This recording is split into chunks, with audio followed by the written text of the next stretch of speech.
ये काली काली आंखें एक थ्रिलर ड्रामा सीरीज है जिसमें ताहिर बासिन, श्वेता त्रिपाठी शर्मा और आंचल सिंह जैसे कलाकार लीड रोल्स में दिखाई देते हैं।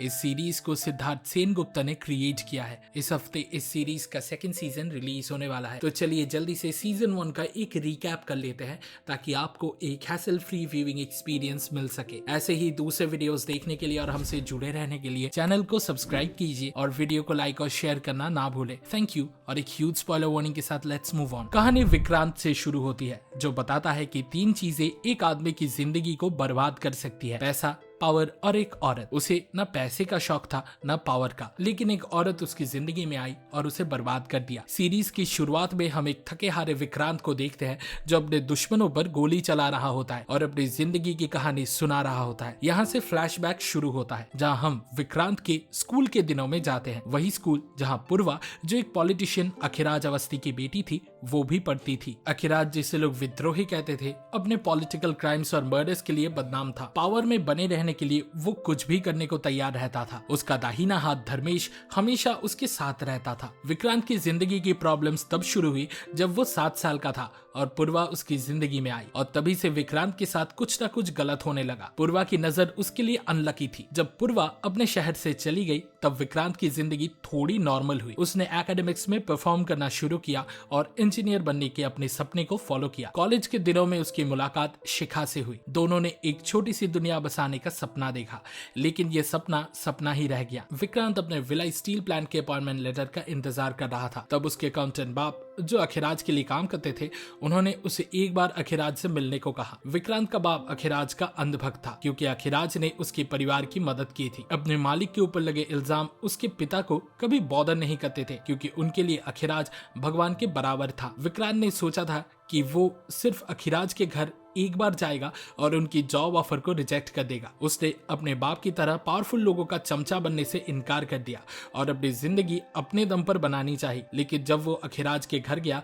तो उसकी मुलाकात पूर्वा से दोबारा हो गई। पूर्वा की वापसी ने विक्रांत की जिंदगी को और कॉम्प्लिकेटेड बना दिया और उन दोनों के बीच एक लव ट्रायंगल शुरू हो गया जो सीरीज के आगे एक्सप्लोर किया गया है। सीरीज के अलग अलग मोमेंट्स में ये दिखाया गया है कि पूर्वा विक्रांत के लिए ऑब्सेस थी। उसने उनके बचपन के हर एक डिटेल को याद रखा था, खासकर वो मोमेंट जब विक्रांत ने उसके साथ फ्रेंडशिप करने से मना कर दिया था। एक अमीर और बिगड़ैल लड़की होने के नाते पूर्वा को रिजेक्शन की आदत नहीं थी। विक्रांत का उससे अलग बिहेव करना उसके लिए एक अट्रैक्शन बन गया। पूर्वा के लिए विक्रांत एक ट्रॉफी जैसा बन गया था जो उसे चाहिए ही चाहिए था और इसी वजह से उसका ऑब्सेशन बढ़ता गया। विक्रांत ने पूर्वा से दूर रहने की काफी कोशिश की, लेकिन उसके सारे एफर्ट्स सब फेल हो गए। उसे अखिराज के लिए काम करने को मजबूर किया गया और वो पूर्वा के जुम्बा स्टूडियो में अकाउंटेंट बन गया। अखिराज के द्वारा एक एसएसपी के मर्डर का विटनेस बनने के बाद विक्रांत का मेंटल हेल्थ और बिगड़ गया। पूर्वा के इंटरफेरेंस की वजह से उसका शिखा के साथ रिश्ता बिगड़ने लगा। इस सब से तंग आके विक्रांत ने अखिराज की जॉब रिजेक्ट करने और शिखा के साथ अपना रिश्ता बचाने का फैसला किया, लेकिन पूर्वा ने इस रिजेक्शन को मान लिया जो विक्रांत ने सोचा ही नहीं था। जल्दी विक्रांत के घर की इलेक्ट्रिसिटी, वाटर सप्लाई और उनके फोन नेटवर्क को कट कर दिया गया जब तक उसने पूर्वा से माफी नहीं मांगी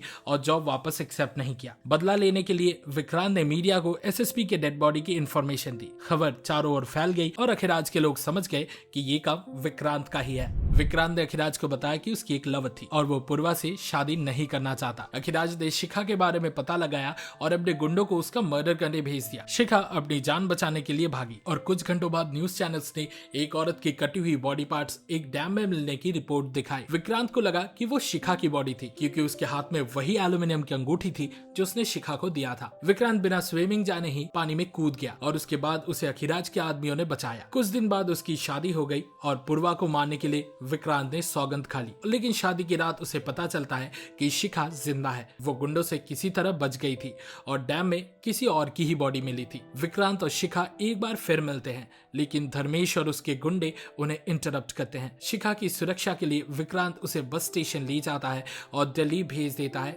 उसके माँ बाप के पास। जब विक्रांत को लगा कि शिखा अब सुरक्षित है तब पूर्वा और उसके परिवार से कोई खबर छुपाना लगभग इम्पॉसिबल हो गया। बस स्टॉप पर शिखा और विक्रांत के गले लगाने की तस्वीर पूर्वा तक पहुंच गई और उसने विक्रांत को इस तस्वीर को लेकर दबोच लिया। विक्रांत ने शिखा का नाम डॉली बताया और कहा कि वो सिर्फ एक कैजुअल कॉलेज फ्लिंग ही थी बस। पूर्वा अपने पति के अलग अलग अफेयर्स की बात से डिस्टर्ब थी और बदला लेने की सोच रही थी। उसने अपने लोगों को शिखा और उसके परिवार के पीछे लगा दिया ताकि इस रिश्ते को हमेशा के लिए खत्म कर सके। विक्रांत ने शिखा के पेरेंट्स को इन्फॉर्म किया और उन्हें एक रिमोट जगह ले जाने को कहा, लेकिन मैप सर्च के जरिए पूर्वा के गुंडों ने उनका लोकेशन ट्रैक कर लिया। वे गुंडे उनके छुपने की जगह तक पहुंच गए और पूरा परिवार अपनी जान बचाने के लिए भाग गया। शिखा ने विक्रांत को मदद के लिए कॉल किया और विक्रांत ने एक प्लान बनाया। उसने पूर्वा के सामने शिखा को वीडियो कॉल किया और पूर्वा को ये यकीन दिलाया कि उनका प्यार एक छोटा सा फ्लिंग ही था, बस और कुछ नहीं। शिखा ने बताया कि वो एक हफ्ते में शादी कर रही है, उसके पेरेंट्स काफी परेशान है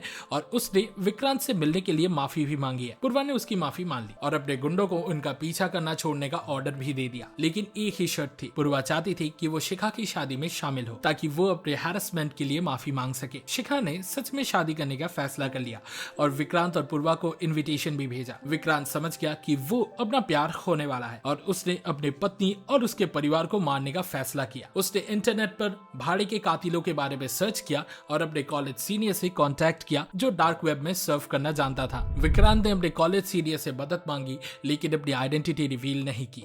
सीनियर ने बताया कि हर मर्डर के लिए उसे 3 बिटकॉइन चुकाने होंगे, जो लगभग 21 लाख रुपए के बराबर था। विक्रांत ने अपनी वेडिंग रिंग उन्हें दे दिया, जो इस अमाउंट से कहीं ज्यादा की थी। शिखा के पेरेंट्स को धमकाने वाले गुंडों का मर्डर करने के बाद अपनी पत्नी को मारने के लिए विक्रांत को एक इलाबोरेट प्लान बनाना पड़ा। उसने प्लान किया कि वो 16 जनवरी को भोपाल में पूर्वा का मर्डर करेगा, जब वो एक जुम्बा फंक्शन के लिए वहां परफॉर्म करेगी। लेकिन उसे लगा कि 16 जनवरी थोड़ा लेट हो जाएगा क्योंकि शिखा की शादी 15 को थी और अगर पूर्वा शादी में शामिल होती तो शिखा को शादी करनी ही पड़ती। इस वजह से उसने पूर्वा को 14 जनवरी को ही मारने का प्लान बनाया, जिसके लिए खूनी ने एक्स्ट्रा 70 लाख रुपए मांगे। हनीमून के दौरान एक नाकामयाब अटेम्प्ट के बाद विक्रांत ने भोपाल में ही अपना प्लान एग्जीक्यूट करने का डिसाइड किया। प्लान था एक बॉम्ब ब्लास्ट करना। पहले विक्रांत को लगता था कि बॉम्बिंग से होने वाले आम निर्दोष लोगों की मौत से उसकी इंसानियत को तकलीफ होगी, लेकिन बदले की भावना उसके डिसीजन पर भारी पड़ गई। ये दिखाता है कि कैसे विक्रांत धीरे धीरे पूर्वा जैसा बन रहा था, जो दूसरे लोगों की जिंदगी के बारे में नहीं सोचती थी। बदला लेना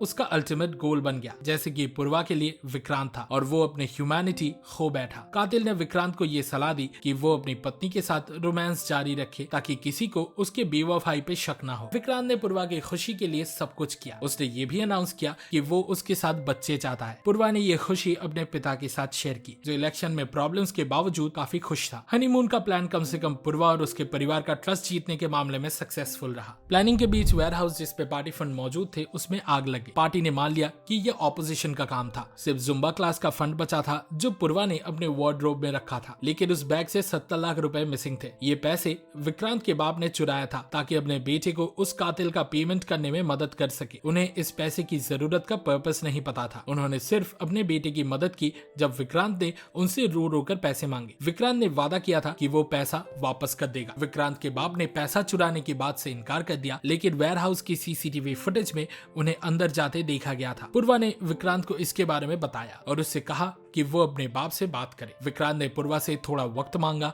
और वो मान गई। इसी बीच पूर्वा के पिता ने विक्रांत को कहा कि वो पहाड़ों में उनके एक रिलेटिव से कुछ पैसे लेकर एक दिन के लिए वहां रहे। इसका मतलब था कि वो 16 जनवरी के फंक्शन में पूर्वा के मर्डर के दिन उसे अलग रहेगा, जो उसके लिए सोने पे सुहागा था। उस कातिल ने बिना विक्रांत की मौजूदगी के प्लान कंटिन्यू करने की बात मान ली। विक्रांत अपनी वाइफ की मौत के लिए झूठ मूठ का रोना प्रैक्टिस कर रहा था, लेकिन पूर्वा का शक बढ़ता गया। पुलिस के एक आदमी ने पूर्वा से कहा कि शिखा के पेरेंट्स को धमकाने वाले गुंडों की आखिरी कॉल विक्रांत से हुई थी। कॉल में विक्रांत ने उन्हें एक डिलीवरी लेने को कहा था जो पूर्वा के लिए थी। उसके बाद उनका मर्डर हो गया। पूर्वा ने विक्रांत को एक आखिरी बार कॉल किया। उसे कहा कि वो परफॉर्मेंस के बाद उसे आमने सामने आके समझाए। पूर्वा ने अपना फोन विक्रांत की बहन पल्लवी के पास छोड़ दिया। विक्रांत ये सुनकर डर गया कि पल्लवी उसी जगह पर थी जहां ब्लास्ट होने वाला था। उसने पल्लवी को बार बार कॉल किया और वहां से निकलने को कहा। ब्लास्ट के कुछ सेकंड्स पहले पल्लवी ऑडिटोरियम छोड़कर निकल गई और जिंदा बची रही। विक्रांत अब चिंता मुक्त था और अपनी वाइफ की मौत के लिए रोना प्रैक्टिस करने लगा। लेकिन जब वो अपने ससुर अखिराज के पास वापस गया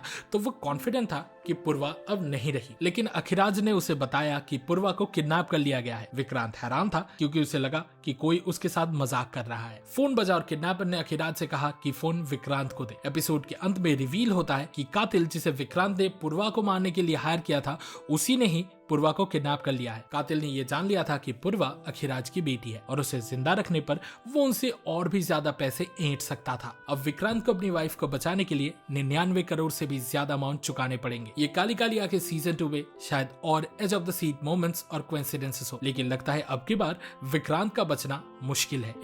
इस वीडियो को देखने के लिए शुक्रिया। ये काली काली आंखें के सीजन 2 से रिलेटेड आपके एक्सपेक्टेशंस के बारे में कमेंट सेक्शन में जरूर शेयर करें। सिनेमा सीरीज के वीकली डोज के लिए लाइक बटन दबाएं और हमारे चैनल को सब्सक्राइब करें। अगले वीडियो में मिलते हैं। फिलहाल के लिए वैसा ऑफ, goodbye and I will be back.